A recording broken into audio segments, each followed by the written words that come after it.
There are different characters inside your head that play different roles in who you are, how you operate, how you behave.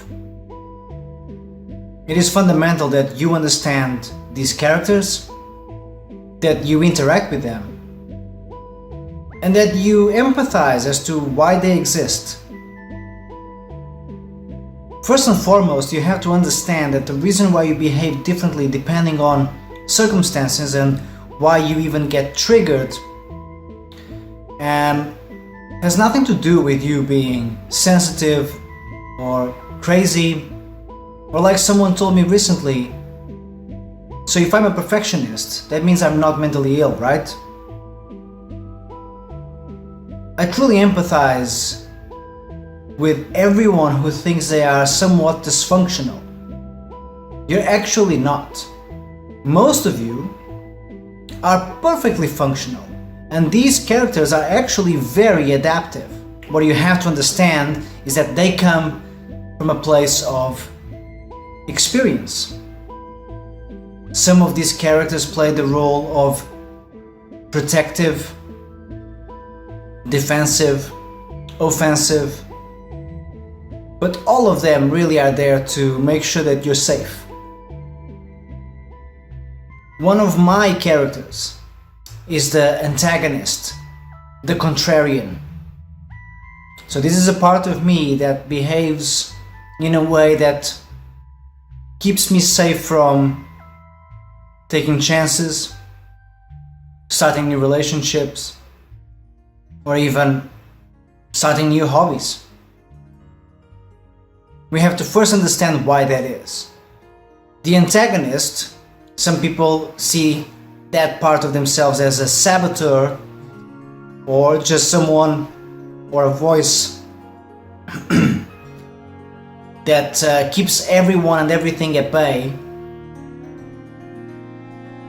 That antagonist exists because in the past you've been hurt.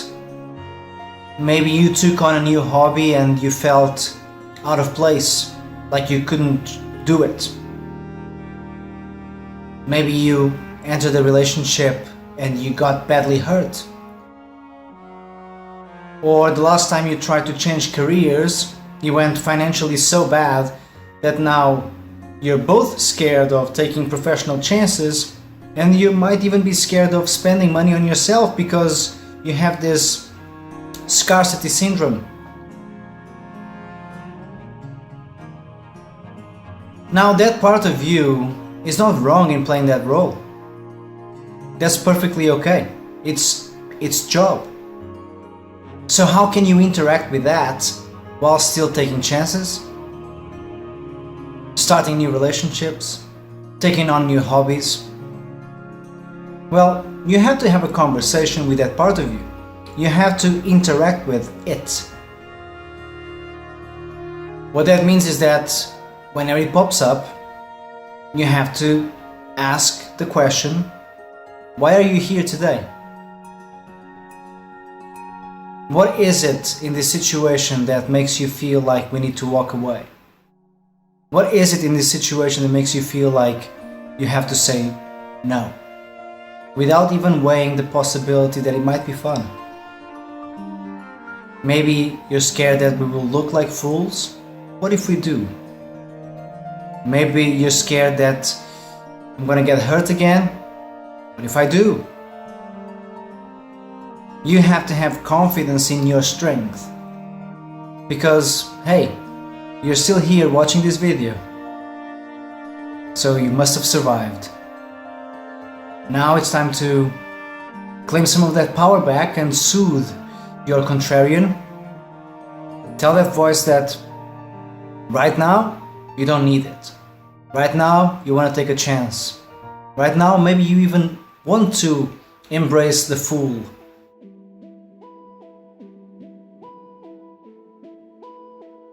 It is important that you allow yourself to experiment and interact with these different parts of you.